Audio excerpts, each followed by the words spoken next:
पूर्वानुमान जो जो लगाते हैं ये उनको इंट्रोस्पेक्शन करना है कि किस आधार पर कैसे पूर्वानुमान करते हैं। पूर्व अनुमान जो हैं वो जनता अपने मन की बात सबको बताती भी नहीं है, और जिस प्रकार के पूर्व अनुमान हैं बहुत बार पहले भी फेल हुए हैं, इस बार भी फेल हुए हैं, और थोड़ा सा गहराई में आप लोगों को जो भी करते हैं पूर्व अनुमान उनको करना चाहिए। क्या लगता है कांग्रेस कहाँ फेल हो गई?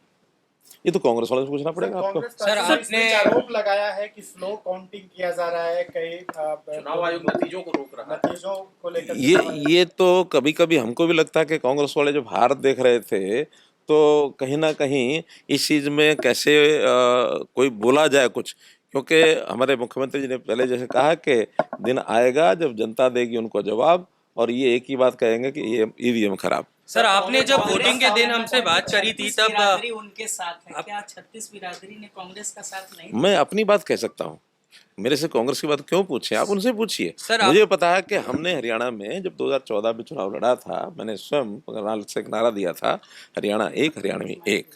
तो इसलिए हरियाणा के सब लोगों को मैं अपना परिवार मान करके चलता रहा हूँ। आज भी हमारे मुख्यमंत्री जो हैं वो उसी प्रकार से और हरियाणा की जनता के साथ एक तालमेल बैठा करके एक बड़े विनम्रता के भाव से जनता के काम हमेशा करते हैं। सर कही थी नायब सिंह सैनी ही हमारे मुख्यमंत्री रहेंगे, क्या इस बात की आप वादा कर रहे हैं? हमारे हाईकमांड ने हमारे एचएम साहब ने ये प्रत्यक्ष घोषणा की हुई है, और उस नाते से फिर भी नया जब इस प्रकार का कोई बात होती है तो जो पार्लियामेंट्री बोर्ड के हाथ में होता है, और मुझे लगता है कि जो विषय है वो इसी प्रकार से चलेगा। खट्टर साहब एक सवाल है, पौने 10 साल लगभग आपने हरियाणा के मुख्यमंत्री के तौर पर काम किया।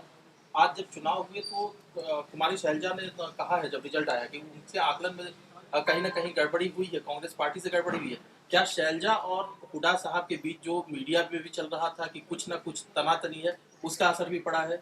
आप अपना अनुमान लगा करके उनसे पूछिए क्या बात थी क्या नहीं।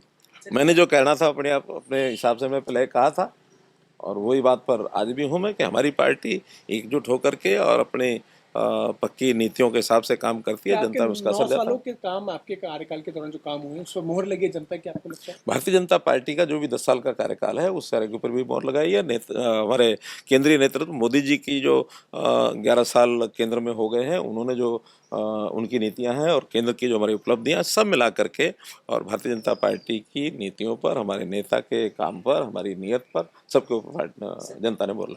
हमसे जुड़े रहने के लिए हमारे YouTube चैनल को सब्सक्राइब करें और नई वीडियो की नोटिफिकेशन के लिए बेल आइकॉन को दबाएं। अगर आप ये वीडियो Facebook पर देख रहे हैं तो लाइक जरूर करें और ज्यादा से ज्यादा शेयर करें। धन्यवाद।